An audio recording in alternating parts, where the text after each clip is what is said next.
ছোট্ট ছোট্ট হাঁড়ি পাতিলে আলু ভাজা আর পুরি কিভাবে বানালাম, তার মধ্যে এটা আবার কি এসে গেল, সবটাই শেয়ার করব আজকের এই ভিডিওতে। হরে কৃষ্ণ এভরিওয়ান, আরও একটি নতুন ভিডিওতে তোমাদের সবাইকে স্বাগত। যেমনটা তোমরা জানো, আজকে আমি আলু ভাজা আর ছোট্ট ছোট্ট পুরি রান্না করব। তো সবার প্রথমে আমি আমার ছোট্ট উনুনটা জ্বালিয়ে নিচ্ছি, এরপর কড়াইটা বসিয়ে নেব। আলু ভাজতে যতটা পরিমাণ তেল দরকার আমি ততটা পরিমাণ তেল দিয়ে নিচ্ছি। আচ্ছা, তোমরা বলো তো, তোমরা ছোটবেলায় কে কে এই ছোট্ট ছোট্ট রান্নাবাটিতে রান্না করেছো? আমি তো ছোটবেলায় খুব খেলেছি। আলুগুলো আমি ছোট্ট ছোট্ট করে কেটে রেখেছিলাম। এর মধ্যে এবার আমি অল্প একটুখানি নুন আর হলুদ গুঁড়ো দিয়ে দিচ্ছি, দিয়ে ভালো মতো হাত দিয়ে মাখিয়ে নিচ্ছি। এরপর তেলটা একটু গরম হওয়ার জন্য ওয়েট করব। এর মধ্যে আমি কচুরিগুলোর পুর আর কচুরিগুলো বানিয়ে নেব চটপট। বাইরে ঝমঝমিয়ে বৃষ্টি পড়ছে আর আমি বাড়িতে বসে বসে ছোট্ট ছোট্ট আলু ভাজা আর ছোট্ট ছোট্ট কচুরি বানাচ্ছি। উফ, কি যে দারুণ লাগছে না। যদিও ফ্যান বন্ধ করে আমাকে এই সম্পূর্ণ কাজটা করতে হচ্ছে, তা হয়তো তোমরা আমার মুখে বিন্দু বিন্দু ঘাম দেখে বুঝতেই পারছো। এই গরমের মধ্যে সম্পূর্ণ কাজটা আমার করতে হবে আর সেটা তোমাদের সাথে শেয়ারও করতে হবে। তাই বেশি দেরি না করে আমি ছোট্ট ছোট্ট কচুরিগুলো বেলা শুরু করে দিয়েছি। দেখো, কথা বলতে বলতে আমাদের আলু ভাজার তেলটা একদম গরম হয়ে গেছে। এবার আমি এর মধ্যে ছোট্ট ছোট্ট আলুগুলো দিয়ে দেব, যেটা আমি নুন আর হলুদ মাখিয়ে রেখেছিলাম। আচ্ছা, আলু ভাজাটা হতে থাক।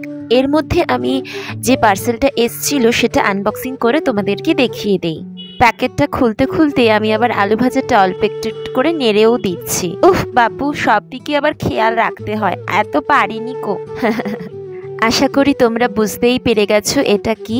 হ্যাঁ, আমি একটা ছোট্ট প্রেসার কুকার অর্ডার করেছিলাম আর আজকে সেটা এসে উপস্থিত হয়েছে। আচ্ছা, এবার রান্নায় ফেরা যাক। হ্যাঁ বাপু, হ্যাঁ, আমি খুব তাড়াতাড়ি তোমাদেরকে দেখাচ্ছি হকিংসের প্রেসার কুকারটা।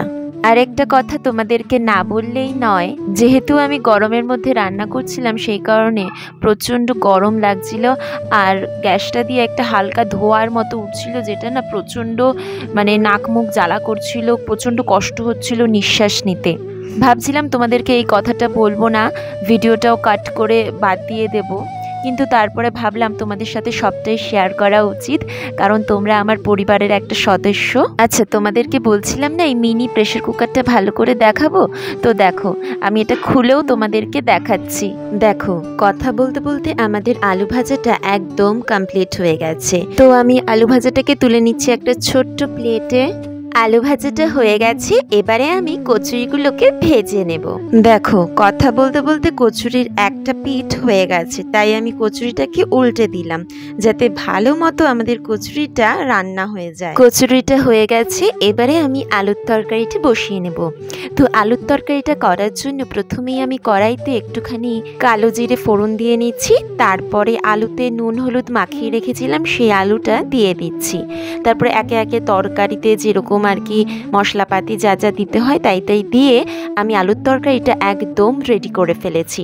তো বন্ধুরা, এই যে আমার kachori cum paratha is ready. It's totally yummy yummy. And এখানে আছে তরকারি অ্যান্ড এখানে আছে আলু ভাজা। তো এই যে আজকের এই মেনু হয়েছে। রান্না হয়ে গেলেই তো আর হয় না, রান্নাটাকে সুন্দর করে পরিবেশনও করতে হয়।